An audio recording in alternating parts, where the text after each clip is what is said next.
Where children grow up determines their future. Do you have a place to sleep tonight? Do you have adequate food at home? Is there violence in your community? Or do you feel safe? These are early onset problems, and the healthier children are and the safer they feel early in life, the better they do. In Columbus, we have a thriving economy, growing housing, businesses are growing, but some neighborhoods have been left behind because of chronic poverty and racism and redlining from decades and decades. We don't have to wait till children grow up in poverty to start to intervene. We cannot treat our way out of the problems that children face in our country today. The rising rates of suicide, high rates of asthma, infant mortality. We are never going to build enough medical services to care for them, even with all this money in the system. But we can prevent a lot of these problems. And it turns out many communities and parents want to work with us to prevent those problems.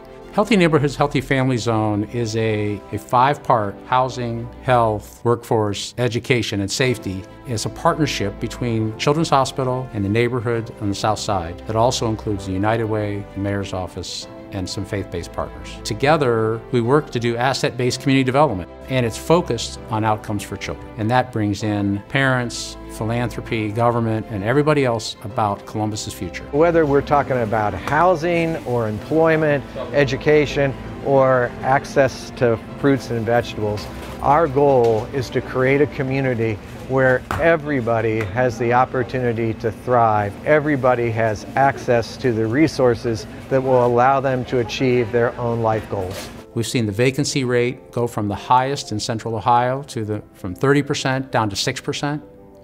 And we've seen high school graduation increase.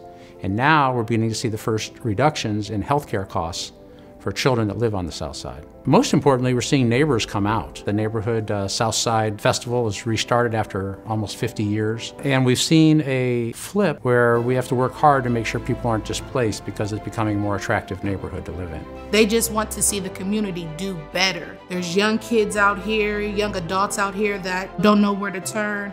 And they provide people here that have been through things in their life, and they're willing to make their journey in life easier. And that's the biggest thing, that it's something for the community, by the community. Going in and partnering with neighborhoods and developers and churches and the mayor's office and really forming a community that prevents kids from suffering the consequences before they happen is the long-term future for our country.